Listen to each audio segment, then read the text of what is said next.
Hello दोस्तों, हम लोग भारतीय संविधान समझ थे जिसमें से हम लोगों ने अनुच्छेद 19 तक समझ लिया था। अनुच्छेद 19 में हमें स्वतंत्रता दी गई है।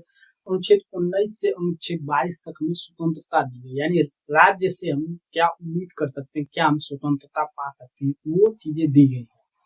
उसके बाद क्या है, ये जो अधिकार मिले हुए हैं ये हमें राज्य के विरुद्ध मिले हुए हैं, यानी राज्य जो है वो इन सब चीजों पे रिस्ट्रिक्शंस नहीं लगा सकता, यानी रोक नहीं लगा सकता। राज्य जो है कुछ चीजें नागरिकों के लिए हैं, कुछ चीजें व्यक्तियों के लिए। व्यक्तियों में वो सभी लोग आ जाएंगे, चाहे वो भारत के नागरिक हो या विदेशी नागरिक हो। भारत में वो अच्छी मंशा से आए हो, मतलब किसी दुश्मन देश के ना हुए हों, तो उनको भी कुछ अधिकार दिए जाते हैं। आइए देखते हैं कि वो क्या है। इसके बाद अनुच्छेद 19 हम समझ लिए, वो अनुच्छेद 20 देखते हैं। तो अनुच्छेद 20 जो है अपराधों के लिए दोष सिद्धि में संरक्षण देता है, यानी यदि किसी से कोई अपराध हो जाता है तो उसमें उसको कुछ संरक्षण मिले हुए हैं। यदि कोई किस मंशे से करता है, जानबूझकर करता है या फिर जिस भी मर्जी से, उससे यदि कोई अपराध किसी व्यक्ति से हो जाता है, व्यक्ति मतलब इसमें ये जो आर्टिकल है ये व्यक्तियों की बात करता है। व्यक्ति में वो भारत का नागरिक हो या विदेशी नागरिक हो, सभी को ये आर्टिकल जो आर्टिकल 20 अधिकार देता है, दोष सिद्धि के संबंध में कुछ संरक्षण प्रदान करता है राज्य से। इससे प्रदान करता है राज्य से। ये जो हमें मिला हुआ है स्वतंत्रता का अधिकार हुआ, जैसे अनुच्छेद 19 हो गया, अनुच्छेद 20 हो गया, अनुच्छेद 21 हो गया, अनुच्छेद 22 हो गया, सभी किसके विरुद्ध है? सभी राज्य के विरुद्ध मिले हुए हैं नागरिकों को और व्यक्तियों को अधिकार। तो देखिए इसमें पहला क्या इसमें बोला गया कि ये 3 प्रकार के अधिकार की बात करता है। कार्य उत्तर कानून से संरक्षण। कार्य उत्तर कानून से संरक्षण का मतलब ये हुआ कि यदि कोई व्यक्ति किसी समय कोई गलती करता है, मान लीजिए किसी व्यक्ति को तभी दोषी माना जाएगा जब उसके द्वारा किया गया कार्य उस समय कानून में अपराध था। यानी कोई व्यक्ति कभी गलती करता है, मान लीजिए कोई वो व्यक्ति क्या करता है, मान लीजिए सोनू नाम का कोई व्यक्ति, वो क्या करता है, दारू की बोतल के साथ फोटो खिंचवा करके लगवाता है, फेसबुक पे सोशल मीडिया पे पोस्ट करता है। तो क्या होगा कि वो जो बोतल लेकर के, दारू का बोतल लेकर के, बंटी उगली का जो पैकेट लेकर के फोटो खींचा है, उस समय तक जब वो फोटो अपलोड किया है तब तक भारत में उसके विरुद्ध कोई आपराधिक कानून नहीं था। यानी शराब का कोई फोटो खींच करके डालता है तो उसके लिए कोई आपराधिक कानून नहीं था।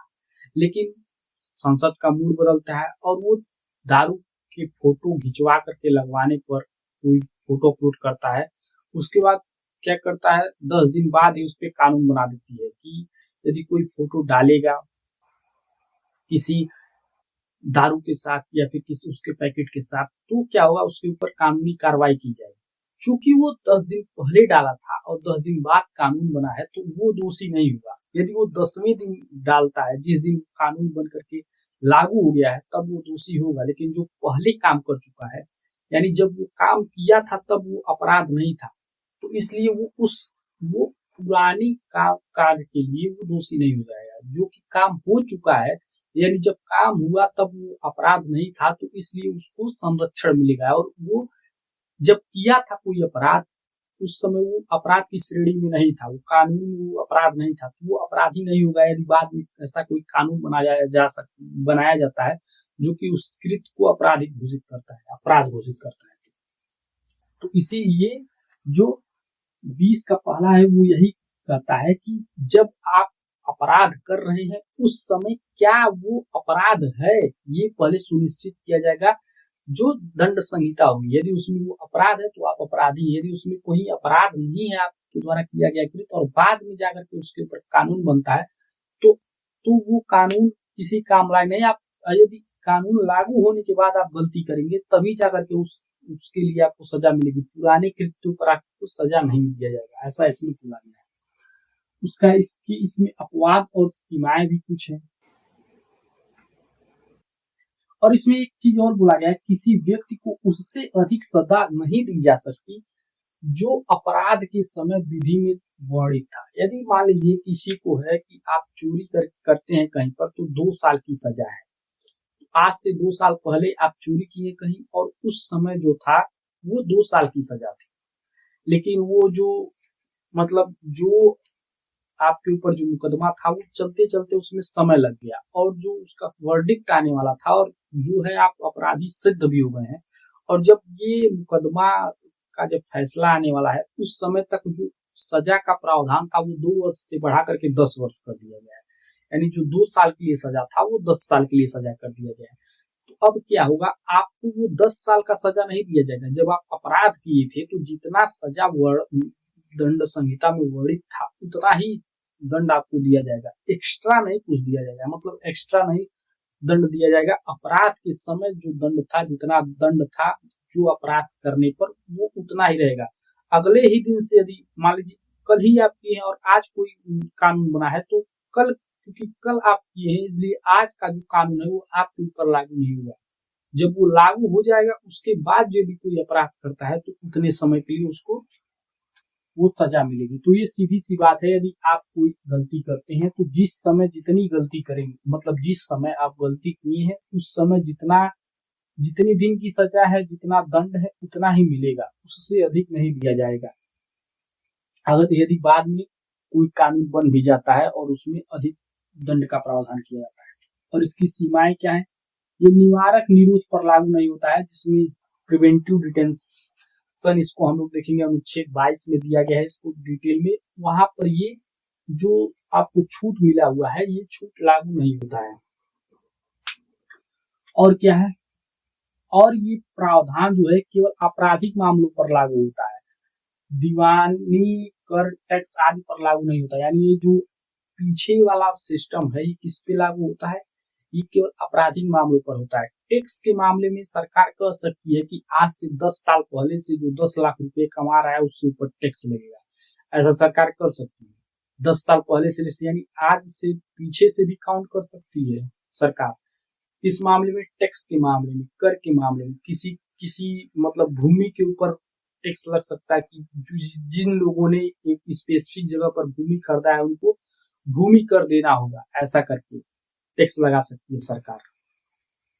तो ये चीजें हो सकती है, पीछे इन पे लागू हो सकता है, लेकिन जो आपराधिक मामले हैं उनके ऊपर नहीं हो सकता, क्योंकि ऐसा इसलिए बनाया गया। जैसे मान लीजिए आपराधिक मामलों पर कोई टैक्स लगता है तो जब सरकारें बदलेंगी तो मंत्री जो है वो चेंज होंगे, तो एक दूसरे के ऊपर, मतलब वो एक दूसरे को जीने नहीं देंगे। या कोई है और नया कानून लाएगा, कोई पुराना कुछ करके गया होगा, नया कानून ला करके उसको बेचारे को अपराधी घोषित करवा करके और उसको जीवन भर कारावास में सड़वा सकते हैं। इसीलिए इन सबसे संरक्षण दिया गया है। और क्या है, दोहरे दंड से संरक्षण। क्या दोहरा दंड आपको नहीं दिया जा सकता, यानी आप एक बार गलती किए हैं उसी को बार बार आपको दंडित नहीं किया जा सकता। मान लीजिए कोई एक बार चोरी किया है तो उसकी चोरी का जो सजा है 2 साल का, वो 2 साल का सजा काट करके आया, फिर 10 साल बाद सरकार का मूड बना कि नहीं उसको पकड़िए, फिर उसी मामले में उसी को सजा दीजिए, तो ऐसा प्रावधान नहीं है। एक बार अपराध हुआ है तो एक ही बार उसका सजा मिलेगा, जितना सजा होएगा। अमेरिका, ये जो है ये अमेरिका के संविधान से लिया गया है, तो मतलब अमेरिका का जो दंड सिस्टम है उसमें से लिया गया है, अमेरिका के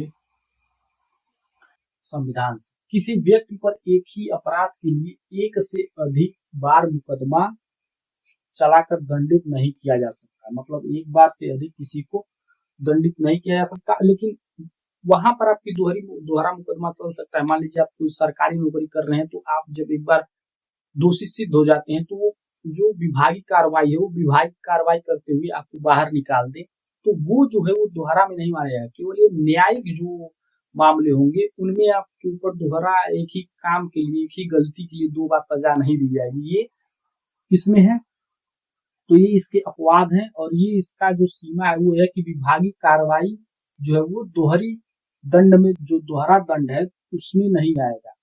जो न्यायिक है केवल उसी में आपको संरक्षण मिला हुआ है। विभागीय कार्रवाई आपके ऊपर की जा सकती है जो कि दोहरे दंड के समान ही होती है, लेकिन वो दोहरे दंड में काउंट नहीं होगी, क्योंकि जो दोहरा दंड है वो केवल न्यायालय का जो दंड है उसके हिसाब से दोहरा दंड आपको नहीं दिया जा सकता। एक बार चोरी की सजा आप 2 साल भुगत चुके हैं तो फिर से जो है पुलिस पकड़ करके आपको उसी अपराध के लिए 2 साल के लिए फिर से जेल में नहीं भेज सकती है।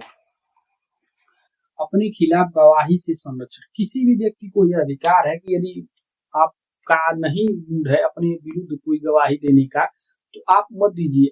पुलिस आपको पीट पाट करके ले जाती है मजिस्ट्रेट के सामने खड़ा कर दिया, आप वहां पर अपने खिलाफ गवाही देने से मना कर सकती हैं। पुलिस के सामने भले स्वीकार लें, पुलिस के सामने स्वीकारी गई कोई बात नहीं मानेंगी जब तक कि आप न्यायालय में ना स्वीकार करें। और न्यायालय में स्वीकार करना है कि नहीं स्वीकार करना है, इसके लिए मतलब कोई बाध्यकारी नहीं, आप किसी भी चीज के लिए बाध्यकारी नहीं है। पर्सनली कोई अपने खिलाफ जो है वो कोई गवाही नहीं दे सकता है। किसी भी अभियुक्त को खुद के खिलाफ गवाही देने के लिए या साक्ष्य प्रस्तुत करने के लिए बाध्यकारी नहीं किया जा सकता। लेकिन यदि आपका कहीं पर फिंगरप्रिंट मैच करवाना है, फिर हस्ताक्षर मैच करवाना है, या फिर अंगूठे का निशान, हाथ का निशान कहीं आप छोड़ करके आए हैं उसको मैच करवाना है, तो उसके लिए आपको पुलिस बाध्यकारी कर सकती है। उसके लिए क्या करेगी, इसका अपवाद है, उसके लिए पुलिस आपको बाध्यकारी करेगी और वो साक्ष्य जो है वो डीएनए हुआ, इन सब की जांच के लिए आपका प्रयोग करेगी। क्या करेगी, इन सब के ये किसका ही इसका अपवाद है कि आप खुद के खिलाफ गवाही नहीं दे सकते, इससे संरक्षण मिला। लेकिन आप जो मतलब जो चोरी जो लूट करके आए उसमें जो आप साक्ष्य छोड़े हैं उनका मैच तो करवाना होगा कि आप ही थे वहां पर। तो इसके लिए क्या है, इसके लिए आप मतलब इसके लिए राज्य को छूट मिला हुआ है इसमें। और क्या है, और वैज्ञानिक जो परीक्षण होते हैं, जैसे वैज्ञानिक परीक्षण, जैसे पोलियोग्राफी हो गया, नार्को टेस्ट हो गया, ये सब इन सब के लिए क्या है कि न्यायालय ने सहमति नहीं जताई है। इन सब के लिए न्यायालय ने क्या लगाया है, अभियुक्त की सहमति आवश्यक है। जिस व्यक्ति के ऊपर ये टेस्ट होना है उसकी सहमति आवश्यक, बिना उस व्यक्ति के सहमति के आप उसके ऊपर ये सभी टेस्ट नहीं कर सकते। तो यही था अनुच्छेद 20। अनुच्छेद 20 में 3 प्रावधान किए गए हैं। पहला में ये बताता है कि जब आप कोई अपराध करते हैं तो उस समय यदि वो जो अपराध है वो मतलब यदि कोई आप अपराध करते हैं तो उस समय यदि वो न्यायालय में या फिर दंड संहिता में वो अपराध है तो ही वो अपराध माना जाएगा। यदि वो अपराध नहीं है तो वो अपराध नहीं माना जाएगा, भले ही उसमें 10 साल बाद, 2 साल बाद, या फिर 2 ही दिन बाद, 2 घंटा बाद उस पर कानून बन जाए। जब तक कानून पूरी नहीं बना है किसी कृत के ऊपर तब तक वो अपराध नहीं होगा। जब कानून बन जाएगा वो कृत के ऊपर तो वो अपराध हो जाएगा। और यदि जो आप अपराध किए हैं उसमें जो जिस समय आप अपराध किए उस समय जितना दंड का प्रावधान है उससे अधिक दंड आपको नहीं दिया जा सकता, भले ही उसके अगले ही क्षण नया कानून बन जाए, नया दंड जो है वो नया उसी कृत के लिए दूसरा दंड लागू हो। तो ये किसमें दिया गया है, अनुच्छेद 20(1) में। अनुच्छेद 20(2) में क्या बोला गया है, दोहरा एक ही दंड एक ही काम के लिए आपको 2 बार नहीं दंडित किया जाएगा। ये किसमें बोला गया है, एक ही कृत के लिए आप एक ही गलती के लिए एक ही कृत के लिए आपको 2 बार नहीं दंडित किया जाएगा। लेकिन विभागीय कार्रवाई आपके ऊपर किया जाएगा यदि आप किसी विभाग से जुड़े हुए या फिर किसी संस्था से जुड़े हुए, वो कोई अपनी आंतरिक कार्रवाई करके आपको दंडित साबित करता है तो वो दोनों आप झेलेंगे, वो दोहरी कार्रवाई में नहीं काउंट होगा। लेकिन एक ही काम के लिए आपको राज्य 2 बार पनिशमेंट नहीं देगा, न्यायालय जो है वो 2 बार पनिशमेंट नहीं देगा। उसके बाद अपने खिलाफ आप गवाही से संरक्षण पाते हैं। आप अपने खिलाफ कोई गवाही नहीं दे सकते हैं। आप अपने बारे मतलब अपने बारे में वहां पर कोई भी गवाही देने से बच सकते हैं। लेकिन राज्य को ये मिला हुआ है संरक्षण की, राज्य चाहे तो आपके हस्ताक्षर, आपके अंगूठे, आप जो निशान छोड़ करके आए उसका मैच, डीएनए का मैच करवा सकती है। लेकिन वैज्ञानिक जो भी चीजें, तकनीकों का इस्तेमाल जब मतलब राज्य करेगा न्यायालय में, तो वो क्या करेगा, तो वो अभियुक्त की सहमति लेगा।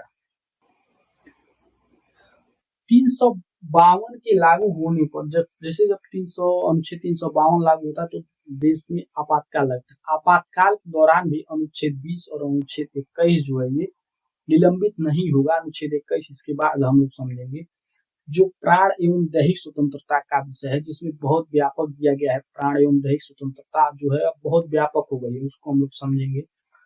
अनुच्छेद 20 और 21 जो है ये कब से हो गया है, 44वें संविधान संशोधन 1978 के द्वारा ये हो गया है कि अब जो है आपातकाल भी 352 के तहत लागू हो जाए, तब भी अनुच्छेद 20 और 21 जो है ये निलंबित नहीं होगा। तो यही था अनुच्छेद